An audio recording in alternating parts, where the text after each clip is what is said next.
আমি প্রতিদিন রাত্রে 10টার সময় আপনাদের সামনে নিফটির প্রেডিকশান তুলে ধরবো যে কালকে কি হতে পারে, কালকে মার্কেটে কি হতে পারে তার প্রেডিকশান আমি প্রতিদিন রাত্রে 10টার সময় আমার চ্যানেলে আপনারা পাবেন।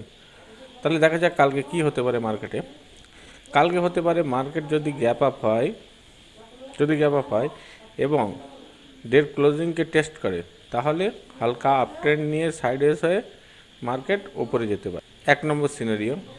2 নম্বর সিনারিও কি, মার্কেট যদি ডের ক্লোজিং ভেঙে বা ডের লো ভেঙে নিচে সাস্টেন করে বা নিচে যদি গ্যাপ ডাউন হয় বা নিচে গ্যাপ ডাউন যদি ওপেন হয়, তাহলে মার্কেট এই সাপোর্ট এরিয়াকে টেস্ট করতে পারে এবং এখানে সারাদিন কনসোলিডেট করতে পারে।